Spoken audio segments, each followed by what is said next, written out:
Good morning everyone, welcome back to my channel Aparna Roy blog. তোমরা সবাই কেমন আছো বন্ধুরা? আশা করি সবাই ভালো আছো আর আমরাও ভালো আছি। তো আমার টাইটেল আর থাম্বনেল দেখে তোমরা নিশ্চয়ই বুঝতে পেরেছো যে আমি কোনো ব্লগ ভিডিও নিয়ে আসিনি, রেসিপি নিয়ে এসেছি। তো রান্নাটা সবাই সবার ইচ্ছে মতো করে, যার যেমন খুশি হয়। তো আমি যেভাবে রান্না করব সেটাই তোমাদের সঙ্গে শেয়ার করব, আশা করি তোমাদের ভালো লাগবে। তো চলো তাহলে আমার মতো করে আমার রান্নাটা করি। আমি রান্না করব হচ্ছে আজ পুঁই শাক আলু দিয়ে, রুই মাছের মাথা দিয়ে সিম্পলভাবে কিভাবে রান্না করি সেটাই শেয়ার করব। তো বন্ধুরা, পুঁই শাক আলু আর হচ্ছে রুই মাছের মাথা দিয়ে কীভাবে রান্না করি চলো। তো দেখো, আমি আলু আর পুঁই শাকটাকে নিয়েছি, এবার এগুলোকে কেটে ধুয়ে পরিষ্কার করে নেব। তো পুঁই শাকটাকে আলাদা করে রেখেছি আর ডাঁটাটাকে আলাদা করে রেখে ধুয়ে রেখেছি, যেহেতু ধুতেও সুবিধা হবে, রান্না করার সময়ও সুবিধা হবে, ওই কারণে দুটো আলাদা আলাদা করে রেখেছি। পুঁই শাকটা আলাদা, ডাঁটা আলাদা। আর আলুটাকেও আলাদা ধুয়ে কেটে রেখেছি, সুবিধা হবে রান্না করার ক্ষেত্রে এটাতেও। তো সঙ্গে থাকো, বুঝতে পারবে তাহলে তোমরা কেন আমি আলাদা করেছি। আর এইটা হচ্ছে গোটা জিরে ফোড়ন দেওয়ার জন্য, আর হচ্ছে রাঁধুনি নিয়েছি কিছু, শুধুমাত্র এই দুটোই ফোড়ন দেব। আর ওইদিকে হচ্ছে রসুন কুচি রেখেছি, রসুনগুলোকে কেটে রেখে দিয়েছি। আর কাঁচা লঙ্কা রেখেছি, কাঁচা লঙ্কা অবশ্য যার যেমন মানে যে যেমন ঝাল খাবে সে সেইভাবে দেবে। আর এইদিকে হচ্ছে আমি রুই মাছের মাথা হাফ ভেজে রেখেছি, আর হচ্ছে জিরের গুঁড়ো, বাড়িতে বানানো জিরের গুঁড়ো, শুধুমাত্র অনলি জিরের গুঁড়ো দিয়েই রান্নাটা হবে, আর কোনো রকম মশলা ছাড়া। তো অনেকে মশলা দিয়ে রান্না করে, তো আমি একটু কম মশলায় রান্না করি। তো মাঝে মাঝে মাংস হলেই শুধু করি, কিন্তু এগুলোতে আমি মশলাটা একটু কমই ইউজ করি। তো কড়াইটা বসিয়ে দিয়েছি, দেওয়ার পরে একটুখানি তেল দিয়ে নিলাম। আর তেলটা হচ্ছে আমি রান্না করব সর্ষের তেলে। সর্ষের তেলে রান্না করলে খেতে কিন্তু দুর্দান্ত হয়। তো তারপর তেলটা গরম হলে আমি আলুগুলোকে ছেড়ে দেব, আলুগুলোকে একটুখানি ব্রাউন কালার করে ভেজে নেব। তো দেখো, আলুগুলোকে ভালো করে ভেজে নেব আর একটুখানি লবণ দিয়ে মিশিয়ে নেব, পরিমাণ মতো লবণ দিয়ে নেব। এই দেখো, আমি লবণ দিয়ে নিলাম। তো লবণ দিয়ে মিশিয়ে কিছুক্ষণ নাড়াচাড়া দিয়ে তারপরে আমি ঢেকে দেবো। ঢেকে পাঁচ ছ মিনিট রাখলেই আলুটা অনেকটা সফট হবে। তো টোটালটা সফট করবো না, পরে আবার জ্বালাতে হবে। তো হালকা করে একটু ব্রাউন কালার করবো আর হালকা একটু সফট হবে, তখনই আলুটা আমি আলাদা করে বাটিতে নামিয়ে নেব। তো দেখো, মাঝখানে একবার আমি নাড়াচাড়া দিয়েছি, নাহলে জ্বলে যাবে। তো পরে আরেকবার উঠিয়ে তুলে আমি আবার তোমাদের সঙ্গে শেয়ার করলাম। দেখো, অনেকটা আলুটা সফট হয়েছে। তো এবার আলুগুলোকে আমি আলাদা তুলে রেখে দেবো। তো তারপরে একটুখানি তেল দিয়ে কড়াইতে আমি একটুখানি গোটা সেই কুচিয়ে রাখা, যে থেতো করে রাখা আর কুচিয়ে রাখা দুটো মিশিয়ে করেছি, তো সেই রসুনটাকে আমি এর মধ্যে দিয়ে দেবো।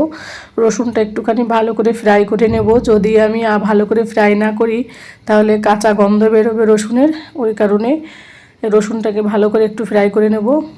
নিয়ে তারপরে যে ফোড়ন দেওয়ার জন্য যে গোটা জিরে আর রাঁধুনি রেখেছিলাম সেগুলো ঢেলে দেবো, দিয়ে ভালো করে কিছুক্ষণ মিশিয়ে নেব। মিশিয়ে নেওয়ার পরে প্রথমে আমি মাছের মাথাটা দিয়ে দেবো, দিয়ে মাছের মাথাটাকে একটুখানি টুকরো করে নেব। তো দেখো, একটুখানি টুকরো করে নিয়েছি। এরপর আমি আলু না দিয়ে আগে ডাঁটাটা দেব, এই কারণে আলুটা একবার তো ফ্রাই করা হয়েছে, তো ডাঁটাটাও ফ্রাই করা হয়নি, তো ওই কারণে ডাঁটাটা পরে দেব, আগে দেবো আর কি। দিয়ে একটুখানি মিশিয়ে নেব আর একটু লবণ দেব, যেহেতু আলুতে লবণ দেওয়া আছে ওই কারণে ডাঁটা একটু লবণ দিয়ে নিই আলাদা করে, তাহলে ডাঁটাটা সফট হবে জলদি। তো দেখো, পরিমাণ মতো লবণ দিচ্ছি, দিয়ে এগুলোকে ভালো করে মিশিয়ে দেব। এই দেখো, ভালো করে মিশিয়ে দিচ্ছি। আর মাছের যে মাথাটা না, এটাকে আর একটু টুকরো টুকরো করবো একটু। তো তারপর ভেজে রাখা যে আলুগুলো সেগুলো দিয়ে দেব, দিয়ে ভালো করে এগুলোকে মিশিয়ে নেব। আর গ্যাসের ফ্লেমটা একটু কম করে দেব, তাহলে জ্বলে যাবে। তো এরপরে আমি পরিমাণ মতো হলুদ দেব, হলুদ দিয়ে আবার একটু মিশিয়ে দেব। আর দেখো, মাছের মাথাটাকে আমি অনেকটা টুকরো টুকরো করে দিয়েছি খুন্তি দিয়ে, তাহলে খেয়ে মানে স্বাদটা বেশ, টেস্টটা বেশ অন্যরকম হবে। অনেকে ভয় লাগে মাছের কাঁটা, মাছের কাঁটা ফুটে যাবে, মাছের মাথায় ভয় করে এইভাবে রান্না করতে, কিন্তু একবার বাড়িতে ট্রাই করে দেখবে বন্ধুরা। তো মাছের মাথার কাঁটাগুলো বড় বড় থাকে, তো হাত দিয়ে ফেলে দেওয়া যাবে খাওয়ার সময়, তো কোনো অসুবিধা হবে না, একবার ট্রাই করো। আর এইদিকে দেখো, শাকটা এবার আমি দিয়ে দেব। এই কারণে শাকটা আমি আলাদা রেখেছি, কারণ শাকটা পুঁই শাকটা এমনিতে সফট থাকে, শাক তো এমনিতে সময় লাগে না, তারপর পুঁই শাক তো আরও নরম হয় বেশি, তো একসঙ্গে দিলেও গলে যাবে বেশি করে আর খেতে অতটা ভালো লাগবে না। তো ওই কারণে শাকটা একটু পরে দিলাম, দিয়ে ভালো করে মিশিয়ে নেবো কিছুক্ষণ। নেওয়ার পর আমি পরিমাণ মতো জল দেব। তো শাকের তরকারিতে একটু জল কম দেওয়াই ভালো, পানসে পানসে হবে, তো বেশি জল ইউজ করব না, যেহেতু আলু আর ডাঁটা অনেকটা সফট হয়ে এসছে। তো দেখো পরিমাণ মতো জল দিয়ে নিলাম। আর শাক যেহেতু ঝোল রান্না করলে একটু পানসে হয়, ওই কারণে আলু দেওয়া হয়। আর আলুটাকে আমি একটুখানি চামচ দিয়ে একটুখানি পরবর্তীতে লাস্টের দিকে একটুখানি মানে নরম করে দেবো, মেশ করে দেবো আর কি, মিহিদানা করে দেবো, তাহলে ঝোলটার গ্রেভিটা একটুখানি মানে গ্রেভি হবে একটুখানি আলুর জন্য, ওই কারণে। তো দেখো অনেকটা রান্না হয়ে গেছে, আমি ঢেকে রেখে দিয়েছি, অনেকটা সফট হয়েছে দেখেই বুঝতে পারছো। আর এই দেখো আমি জিরের গুঁড়ো দিচ্ছি, কোনো মশলা দিইনি বন্ধুরা, এইভাবে খেয়ে দেখবে একবার রান্না করে, খুব সুন্দর লাগে খেতে কোনো মশলা ছাড়া। তারপর আমি কাঁচা লঙ্কা 3টে দিয়ে দেব। তো লঙ্কাটা আগে দিলেও অসুবিধা হতো না, কিন্তু এখনও 5 মিনিট রাখবো কড়াইতে, তার জন্য আমি লঙ্কাটা দিলাম, যেহেতু ঝালটা কম কম হবে ওই কারণে পরে দিয়েছি। তো ঝালটা তোমাদের ইচ্ছা মতো যখন খুশি দিতে পারো, অসুবিধে নেই। আর আমার রান্নার রেসিপিটা যদি তোমাদের কোথাও ভালো লাগে অবশ্যই বন্ধুরা কমেন্ট করে দিও, লাইক করো।